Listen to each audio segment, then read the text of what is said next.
శ్రీమాత్రే నమ. జయ గురు దత్తాత్రేయ నమ. వీడియోలో మనం వృశ్చిక రాశి వారికి మార్చి 1 నుంచి 31 మధ్యలో జరగబోయే మాస ఫలితాలు పరిశీలిద్దాం.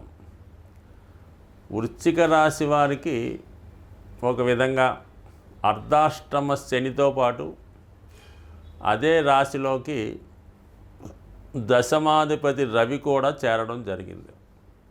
అంటే ఒక విధంగా ప్రభుత్వ అధికారుల వల్ల కొన్ని అనుకోని ఇబ్బందులు ఈ రాశి వారికి ఎదుర్కొనే అవకాశం ఉంది. స్థిరాస్తి సంబంధించిన విషయాల్లో ఏదైనా కొన్ని ఇబ్బందులు తలెత్తే సూచనలు ఉన్నాయి.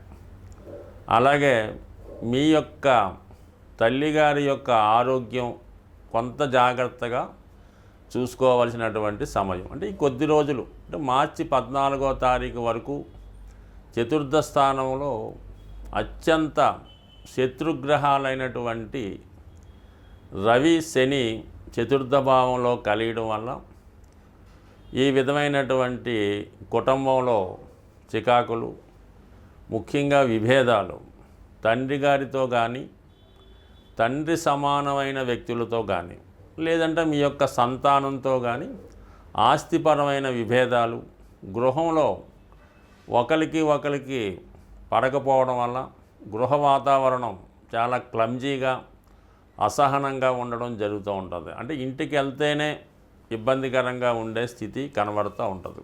ఏదైనా జాతకుడు కొన్ని అవమానాల్ని ఒక విధంగా మనసుని గాయపరిచే విధంగా కొన్ని సంఘటనలు ఈ మార్చి 15 లోపు జరిగే అవకాశం ఉన్నది. అయితే ఒక ఇబ్బంది కష్టం వచ్చినప్పటికీ కూడా గురువు యొక్క దృష్టి సప్తమం నుంచి రాశి మీద పడడం వల్ల ఎటువంటి సమస్య అయినా సరే పరస్పరం ఏదో విధంగా దాన్ని పరిష్కారం రావడం జరుగుతూ ఉంటుంది. ఒక వ్యక్తి లేదంటే ఒక దైవశక్తి మిమ్మల్ని ఏ విధమైనటువంటి పరువు పోకుండా, కుటుంబ విభేదాలు బయటపడకుండా కాపాడడం జరుగుతూ ఉంటుంది. ఈ సమయంలో మీ భార్య గారు కూడా మీకు సంపూర్ణ సహకారం అందించే అవకాశం ఉన్నది. బట్ ఏదైనా కొంత విలువైనది చేయి జారిపోయే అవకాశం ఉన్నది. ఇక మనకి మార్చి 14వ తారీఖున రవి 5వ స్థానంలోకి మారడం జరుగుతూ ఉంటుంది. ఇప్పుడు ఏమవుద్దంటే కామన్గా ఉద్యోగపరమైనటువంటి ఇబ్బందులు రావడం జరుగుతూ ఉంటుంది. అంటే తప్పనిసరిగా మనం చేస్తున్నటువంటి పనిని విడిచిపెట్టవలసి ఉంటుంది. ఇది గవర్నమెంట్ ఉద్యోగం అనుకోండి, ఏదో ట్రాన్స్ఫరో రిటైర్మెంటో ఇంకోటో జరుగుతుంది. అదే ప్రైవేట్ ఉద్యోగం అనుకోండి, పెద్దగా మనమన్నా మానేయవచ్చు, వాళ్ళన్నా మానేయవచ్చు. ఏదైనా కుటుంబపరమైన వ్యాపారము, కలిసి నిర్వహించే వ్యాపారంలో దాని నుంచి బయటపడడం కానీ మీకుగా తప్పుకోవడం కానీ జరుగుతుంది. అంటే వృత్తిలో అనూహ్యంగా కొన్ని మార్పులు రావడం జరుగుతూ ఉంటుంది. ఇది ముఖ్యంగా ఈ రవి యొక్క మార్పు వల్ల జరిగే అవకాశం ఉంది. ఈ అర్ధాష్టమ శని కూడా చాలా వరకు మనకి మార్చి 29వ తారీఖున ఈ నెలలోనే మరి 5వ స్థానంలోకి మారడం జరుగుతూ ఉంటుంది. ఈ 5వ స్థానంలోకి వచ్చినటువంటి గ్రహాలు కొంతవరకు మీకు ఒక మంచి పేరు తీసుకురావడానికి కారణం అవుతూ ఉంటాయి. ఎప్పుడు మరి 5వ స్థానంలో గ్రహాలు ఏమవుతాయంటే దశమ స్థానానికి, అంటే వృత్తి స్థానానికి అష్టమ స్థానం అవుతూ ఉంటాయి. సో అందువలన ఈ పంచమ కేంద్రంలోకి వచ్చినటువంటి గ్రహాలు వృత్తి మీద ఎక్కువ ప్రభావాన్ని చూపుతూ ఉంటాయి. అంటే అప్పటిదాకా ఏదో విధంగా మన వృత్తిలో సర్దుకుపోతూ ఉంటాయి. ఏదో ఒక ఎలిగేషనో ఏదో ఒక పొరపాటు వచ్చి ఆ ఉద్యోగం మారడం కానీ, ఉద్యోగంలో నిందలు కానీ రావడం జరుగుతూ ఉంటుంది. మరి వృత్తి కారకుడు 5లోకి రావడం వల్ల వృత్తిలో కొన్ని మార్పులు రావచ్చు. అయితే ఈ సమయంలో మీకు ఏమైనా ఒక ప్రభుత్వ ఉద్యోగం లాంటిది కూడా వచ్చే అవకాశాలు లేకపోలేదు. మొత్తం మీద ఉద్యోగపరమైన మార్పు రావడం జరుగుతూ ఉంది.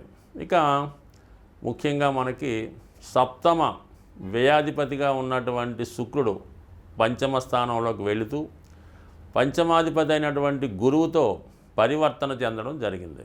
ఈ పరివర్తన ఎలా ఉందంటే, ఈ సప్తమం అంటే మనకి భార్య స్థానం, అది స్త్రీలకైతే భర్త స్థానం.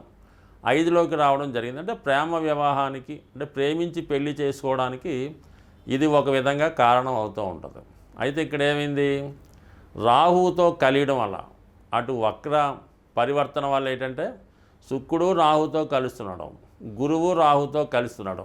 ఒక విధంగా ఏర్పడినటువంటి గురుచండాల యోగం కారణం వల్ల ఏంటంటే ఈ వివాహ విషయంలో మీరు ఏదైనా ఒక ఇంటర్ కాస్ట్ మ్యారేజ్ కానీ, ఆల్రెడీ డైవర్స్ చేసుకున్నటువంటి అమ్మాయి కానీ, లేదంటే పెద్దవాళ్ళ అంగీకారం లేకుండా ఏదో ఒక మంచి నడవడిక లేకపోవడమో, మంచి కుటుంబమో, లేదంటే మంచి వయస్సో ఇవన్నీ లేని వంటి ఒక అమ్మాయిని వివాహం చేసుకునే విధంగా ఈ గ్రహస్థితి చెప్పడం జరుగుతుంది. అది మీకు ఆదర్శ వివాహం అనిపిస్తూ ఉంటుంది.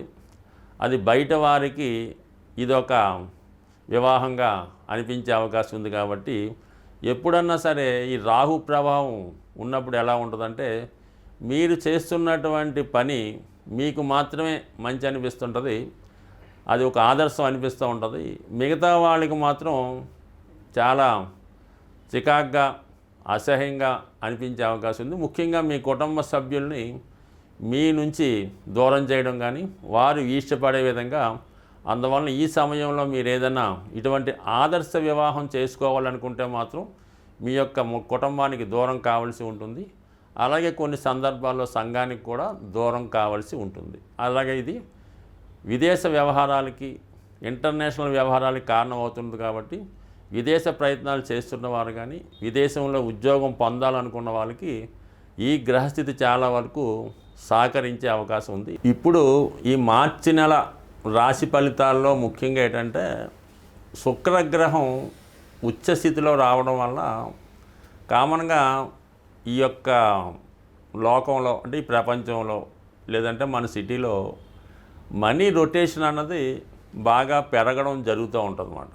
ఉచ్చులో ఉండడం వల్ల, అంటే ఖరీదైనటువంటి సౌకర్యాల కోసం అందరూ తాపత్రయపడడం వల్ల మనీ రొటేషన్ పెరుగుతూ ఉంటుంది. ఇదే సమయంలో విలాసమైనటువంటి వస్తువులు, ఖరీదైనటువంటి వాహనాలకి డిమాండ్ కూడా పెరగడం జరుగుతూ ఉంటుంది.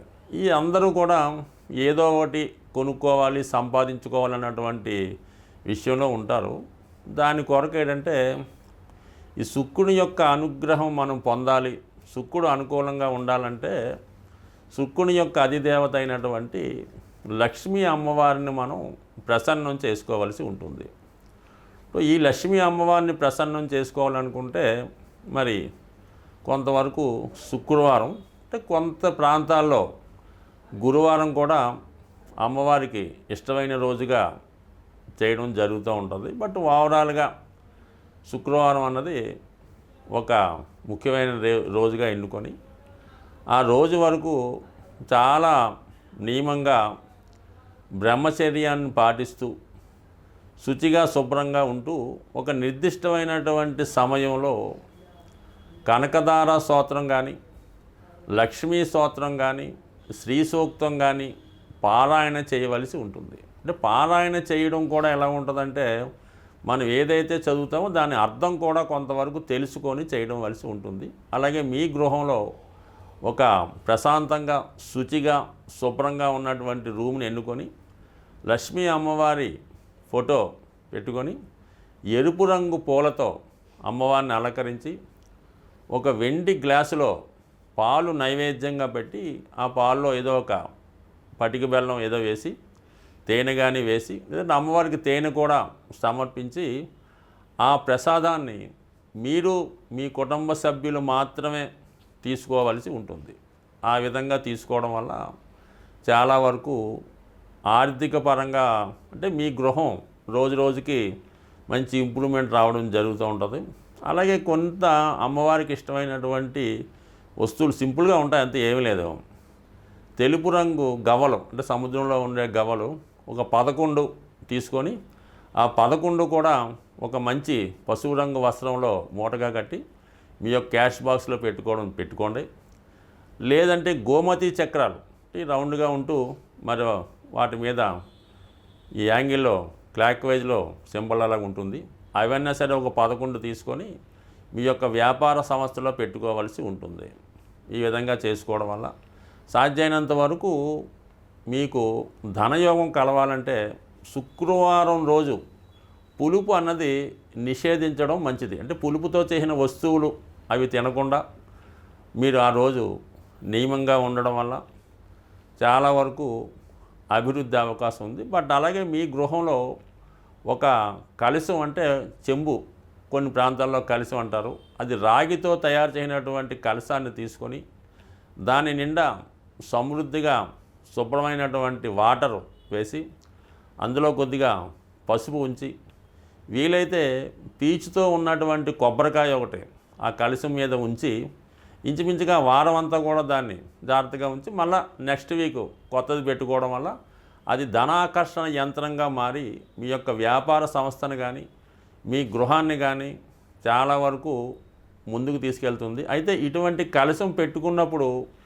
అపవిత్రమైనటువంటి కార్యక్రమాలు ఏమీ కూడా జరగకూడదు. అంటే సిగరెట్ కాల్చడం, ఇంకో మందు తాగడం, లేదంటే ఇంకొక శృంగారం చేయడం, ఇవన్నీ కూడా అంటే ఏదైతే అమ్మవారికి ఇష్టమైతే ఉండదో అవన్నీ నిషేధిస్తూ నిరంతరం ఏదో ఒక సుగంధం అంటే అగరబత్తి అవ్వచ్చు, పచ్చకర్పూరం చల్లవచ్చు, ఏదంటే ఆ వాసన అంటే మంచి ఫ్రాగ్రెన్స్ ఉన్న ప్రదేశం అంతా ఉండడం వల్ల కంపల్సరిగా మీకు ఆ పాజిటివ్ వైబ్రేషన్స్తో చాలా మంచి అంటే మీరు ఆ యొక్క యంత్రాన్ని ఆ యొక్క కలశాన్ని ఎంత పవిత్రంగా చూసుకుంటే అంత సక్సెస్ మీకు రావడం జరుగుతూ ఉంటుంది.